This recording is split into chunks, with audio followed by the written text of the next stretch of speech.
Good evening, my beautiful butterflies and fly guys. Listen, I know that you are ready to get into tonight's discussion. So without pause, let's get right down to it.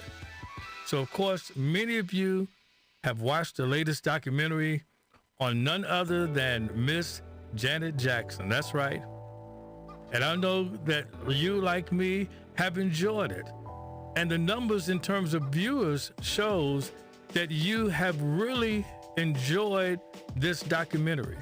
But tonight, I want to take a different look at something that I believe the documentary failed to do and failed to capture.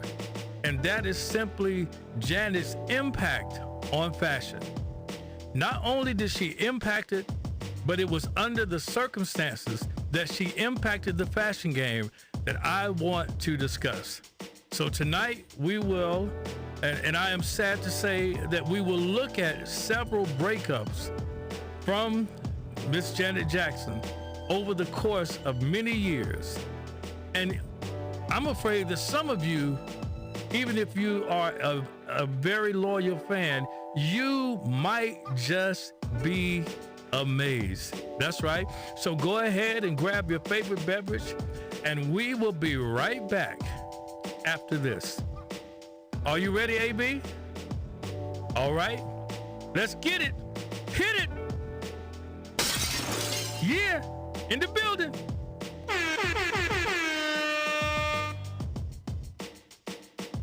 He spoke fashion. I'm telling he spoke fashion. So bad. He spoke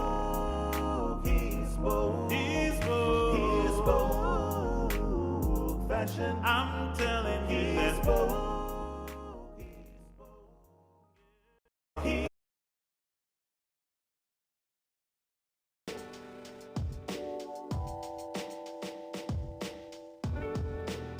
Again, thank you for joining, and I'm glad that you've taken time out of your busy schedule to have this conversation. So tonight's discussion centers around superstar Janet Jackson, who is another successful Black woman, and we will, before our very eyes, we will watch Janet Jackson's fashion transformation, and watch this, after a breakup. I want you to know that Janet Jackson, if you don't know, is one of the most successful Black women of our time. Not only has she conquered the music industry, but she has proven herself to be quite the actress in roles like, first of all, one of my favorites, Poetic Justice. Secondly, she was in one of the greatest movies of our time, Another, The Nutty Professor. Part 2, The Clumps. And then she even moved on with Tyler Perry. And she did both Why Did I Get Married, which was the first one, and then Why Did I Get Married Too? And then lastly, she moved over to the provocative drama for Colored Girls. And if you haven't watched that movie, I'm telling you, it is one that you can only imagine having to hold back tears and watching and what happened in that movie. I would say that it's interesting that Janet played in both Tyler Perry movies, Why Did I Get Married 1 and 2, simply because she has allegedly been married twice. And I guess that is true, that art often depicts life. But nevertheless, I am one who, like Charles Kettering, shares, and I quote, "It doesn't matter if you try and try and try again and fail. It does matter if you try and fail and then fail to try again." So although Janet Jackson has been in a few relationships, it is great that she continues to try and to try again to have a successful relationship. Let's look at a few of those relationships, shall we?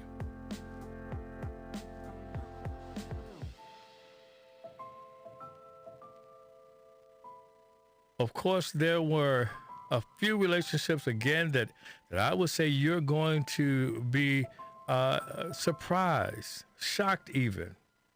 First, there was the relationship with James DeBarge from 1984 to 1985. Then there was Renee Elizondo from 1991 to 2000.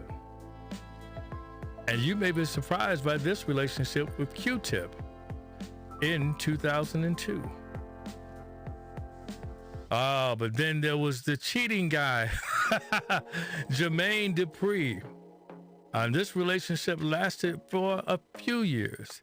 And then lastly, of course, there was the marriage to Wissam Al-Manah, which was from 2010 to 2017. And so as you can just imagine, as you can see, that Janet had a few relationships that had some trouble. But I would say that there was one relationship that I enjoyed the most out of all of these. And that was when she played this role of none other than one of my favorites, Charlene. That's right. I mean, come on. Did you guys remember the role that she played as Charlene? It was one of the early roles. Of course, Good Times was probably one of the first ones that I saw other than the Jackson 5 show. But nevertheless, little Janet had grown up a bit and was playing the role of Charlene opposite Willis's role. And that was one of my favorite. Listen, even on the show, Janet Jackson had a sense of style and fashion. That's right. Did you guys try to go out and get those types of blouses when you were growing up? Did you beg and plead with your mother to let you have that type of look? And even the hairstyle. I'm telling you, even then, she was at the top of her game. That was one of my favorite roles. What are some of your favorite roles that Janet Jackson played? I know that we know her for her music, but again, she was a movie star as well as a TV star. So after breakups, there are several things that can happen. Wouldn't you agree?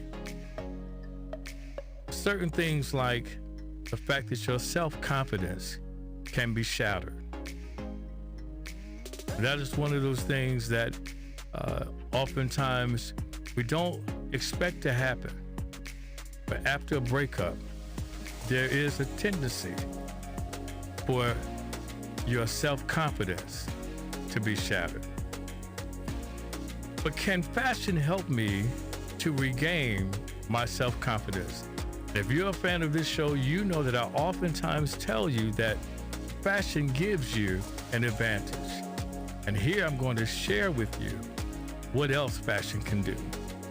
I want you to know that wearing clothes that make your features pop help you feel good about yourself, and they help you gain a certain level of self-confidence. That's right. Did you get that? Just by wearing clothes that add pop, it gives you confidence. And I love this quote by Georges St. Pierre that says, if you look good, you feel good. And if you feel good, you do good. What a way to regain that confidence simply by looking good. It is a transformative thing. Just by looking good, you feel good. And then by feeling good, you do good. There's other things that happen during a breakup, and I'm certain that there was a time in Janet's life where she experienced this after a breakup, and that's simply grief. Now, I know many of you would say, why would you say grief? And I want to suggest to you that a common misconception is that grief is experienced only in response to the death of a loved one. In reality, there are many experiences besides the death of a loved one that can cause life-changing grief. And the loss of an intimate relationship is undoubtedly one of them. And if any of you have ever experienced the death of a loved one. I know that I certainly have in the death of my mother. And you would think that that would be the only time that a person would grieve. But there is an occasion that people grieve someone who is still alive. That is simply called ambiguous grief. But I'm sure you're wondering, can fashion even help remedy grief? I'm so glad that you asked. There is a link, and I want you to hear me close, between clothing choices and your emotional state. See, the strong link between clothing and mood state suggests we should put on clothes that we associate, watch this, with happiness, even when we're feeling low. Did you get that? That when we're feeling down, when we're feeling that sense of grief, we shouldn't dress like we're feeling low, but we should put on clothes that are associated with happiness. Now, I know this is going to surprise you, but even jeans are more associated with a depressed mood state, and you really should consider abandoning them, for a different clothing choice in order to feel better. So listen, when you're not feeling up to par, don't just throw on that favorite pair of jeans, because that's associated. I think there was a survey at one time that I remember researching before that suggested that over 51% of women said that when they felt depressed, they put on a pair of jeans. So, and there were 38% of women who said the direct opposite, where they put on a dress. So now we know that when we put on a pair of jeans, it is associated with a depressed mood. That simply leads me to my next point, and that is what we experience when we go through a breakup. And that is simply, some of us experience depression. I'm certain, almost 100% certain, because I, like Janet, have experienced a breakup. And I'm certain that in that major breakup, when the marriage was over, there was a time, and some of you on this live can attest to the fact that there was a time when depression tried to stick its ugly head into your life. People who are depressed often lose interest in how they look, and they don't want to stand out. Now, I know that you guys can attest to this, that when you were going through that particular breakup and you started to feel a bit of depression, you didn't care how you looked. Maybe even you kept the bonnet on when you went to the grocery store. But nevertheless, you didn't care how you looked, and you did not want or wish to stand out. I want you to know that recent research into, we've expressed this term and defined it several times here on He Spoke Fashion, but research into enclothed cognition, it confirms there is a strong association between what we wear and our psychological processes. So how we process things in our mental state is directly associated with what we wear. Enclothed cognition. So after a breakup, if we experience a feeling of depression, it is my belief that we should give more thought to what we wear and even dress for happiness, irrespective of how we are feeling. Just imagine that if we knew more about which clothes, and this is what He Spoke Fashion, we're hoping to find, and we're going to put our research into finding this, but if we knew more about which clothes could lift a person's mood, perhaps, just perhaps, go with me on this, there would be less need for antidepressant medication. Look, we could put a lot of these pharmaceutical companies out of business if we would invest more into understanding how fashion can make us feel better. Now let's look at how the fashion transformation begins with Miss Janet Jackson. And even from a very early age, look at the cute little Janet Jackson here back in 1972 with her father, Joe Jackson. We said a lot of things about Joe Jackson. We've heard a lot of things about Joe Jackson. But here, he was just daddy to little Janet. Started off as a little fashionista. But here, even in 1982, I think this was when she was playing on Different Strokes as Charlene. I Can Tell by the Hairstyle, 1982. And even into 1983, Janet at the Music Awards, Isn't She Lovely? Isn't she lovely? Yes, and even into 1984, I think this was a time when she was really getting back into the music arena in 1984. But again, not afraid to try different things. I would associate that look to more of a Madonna type look. But nevertheless, Janet Jackson is a fashionista. Even in 1986. I mean, very simple wear here, but again, it kind of goes along with being a superstar. I mean, there's some of these young starlets that they simply don't take advantage of the opportunities that they're given to really impact fashion.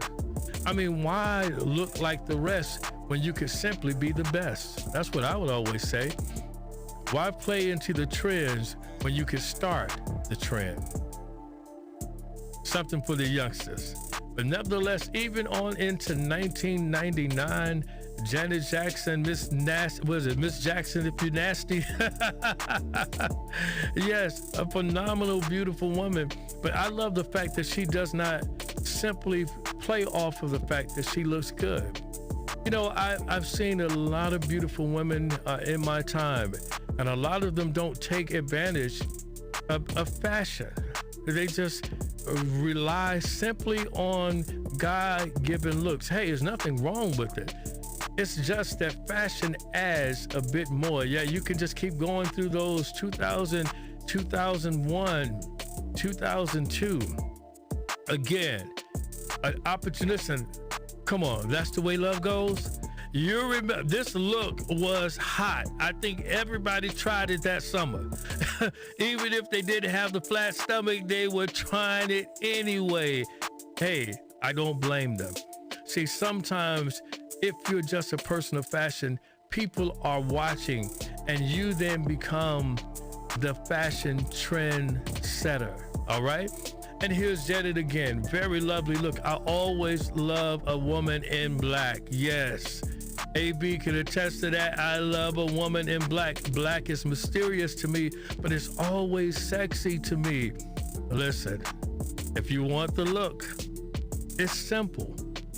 Black is a very simple. You remember even when she did the pleasure principle, I think she had like a black top on and all black, and this was the Rhythm Nation and all of those things. That black did more than Black Lives Matter. No, I'm kidding. Not more than Black Lives Matter, but it did a lot. Yes, it did. But look at this. I mean, Janet again is a fashionista. Come on, let's move on. She definitely became a sex symbol because of fashion and her look. She's a natural beauty, but she understood the mission. She understood the mission. It wasn't just to be great in music. It wasn't just to be great on screen, but it was to impact fashion. Yes, and she's still doing the same thing today. Beautiful. Again, there's that black. Come on, how do you like it there in the chat? Do you love that, Black? I see you there.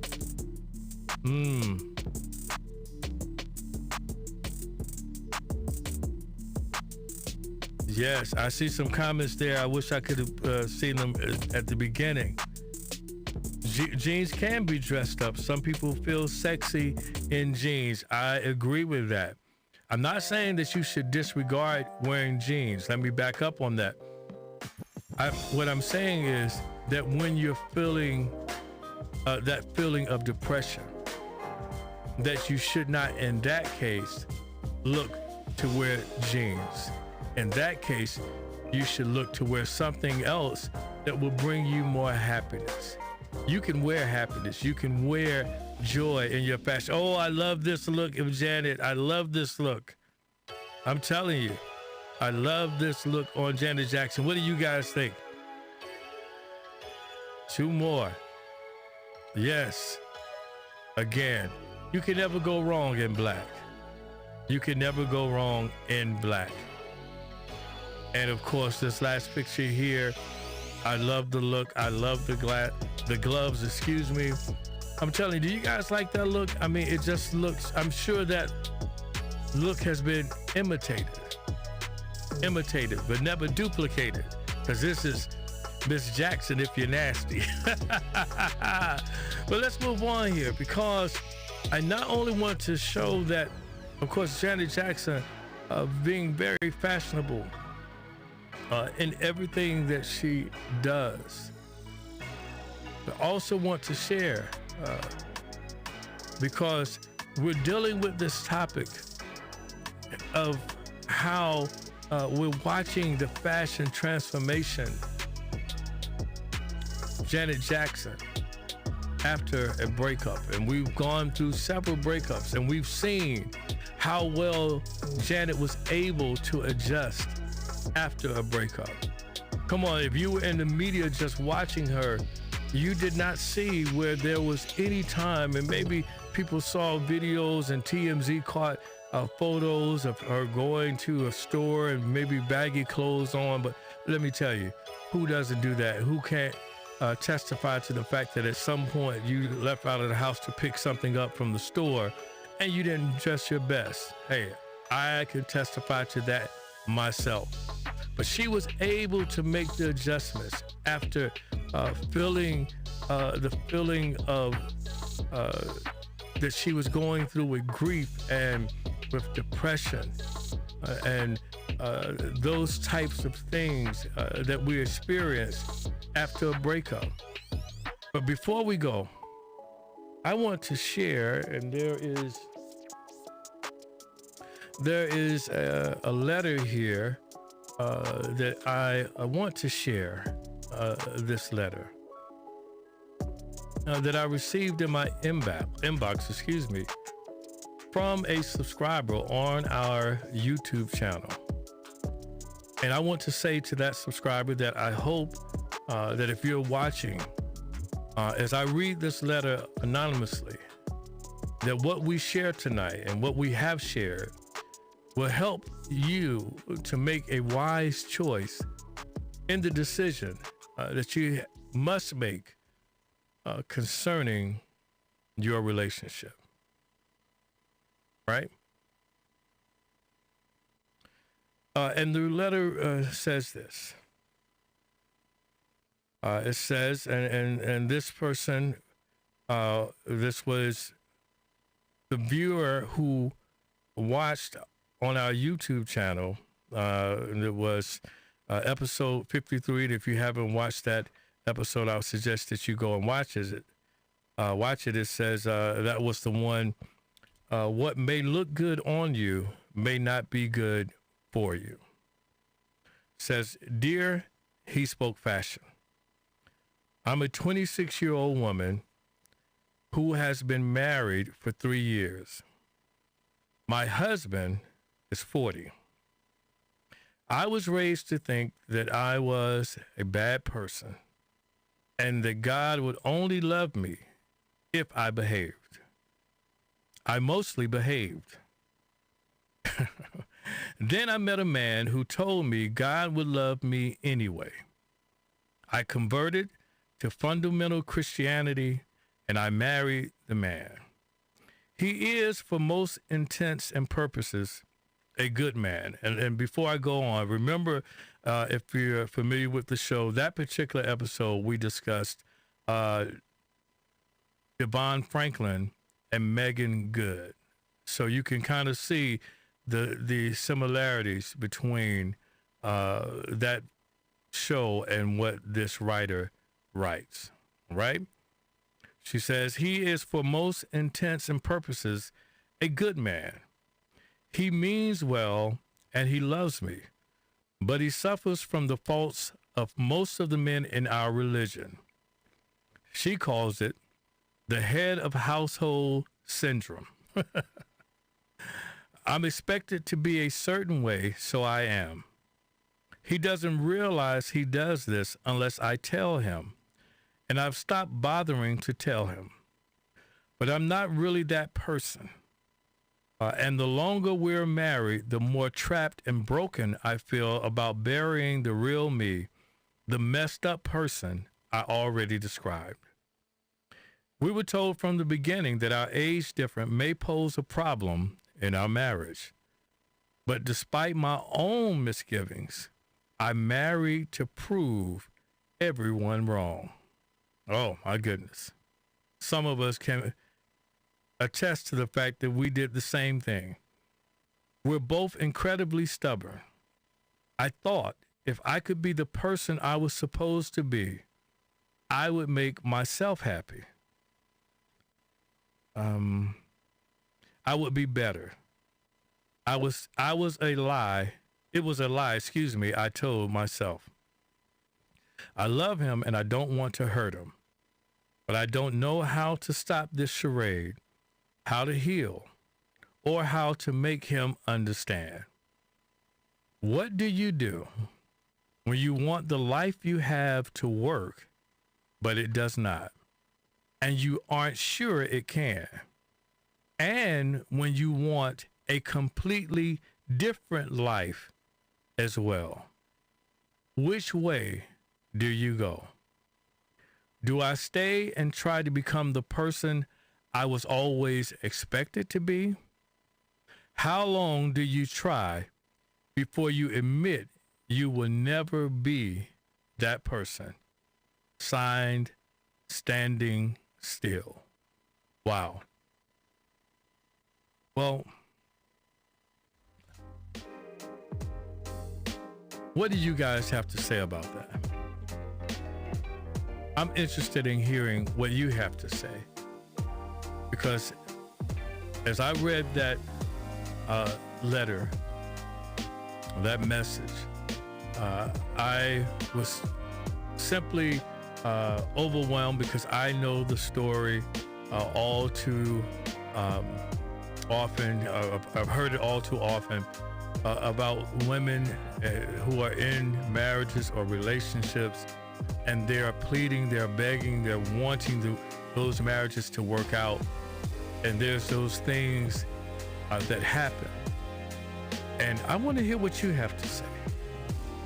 Let me hear what you have to say. Yeah, there were a few comments there, and I would say that there are those who would say, girl, go ahead and leave. There's no way you can change him. But I would suggest that I'm sure that viewer is either watching now or will watch. And I would suggest that you look at the different things that we noted here that people experienced after the breakup. See, many people tell you before the breakup, but they aren't honest when they tell you and talk to you about what happens after the breakup. After the breakup. Yes, we were able to see how Janet Jackson was able to transform her fashion transformation after a breakup. And I hope by watching this show, you're able to take heed to the points that we made.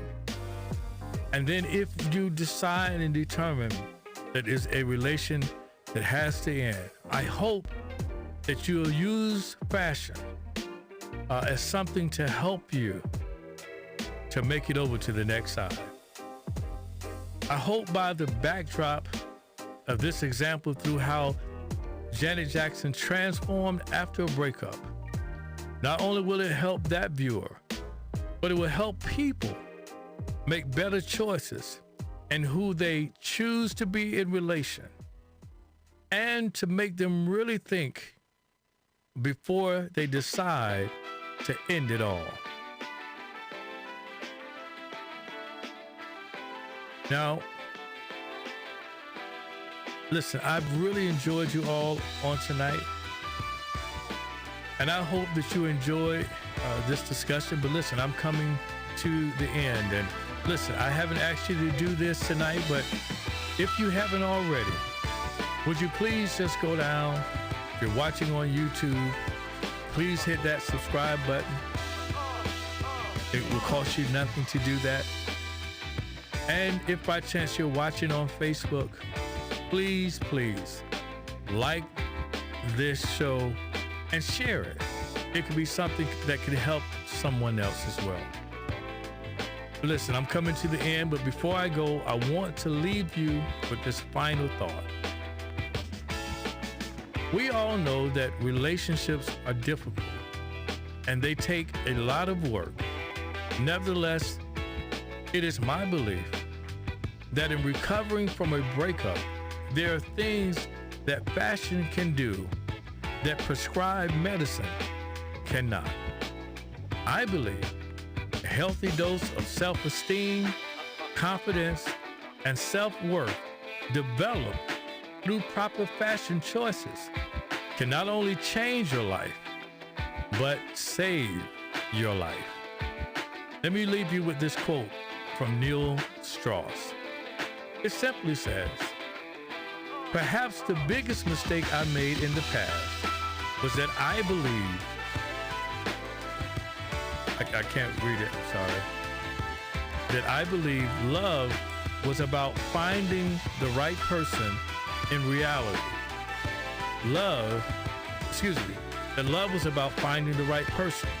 In reality, love is about becoming the right person. Don't look for the person you want to spend the rest of your life with. Become the person you want to spend the rest of your life with." Wow, what a quote. Listen, that's all I have for you tonight. And I want you to have a good night, good fashion, and remember, he spoke fashion to you. Have a good night. That's all I have.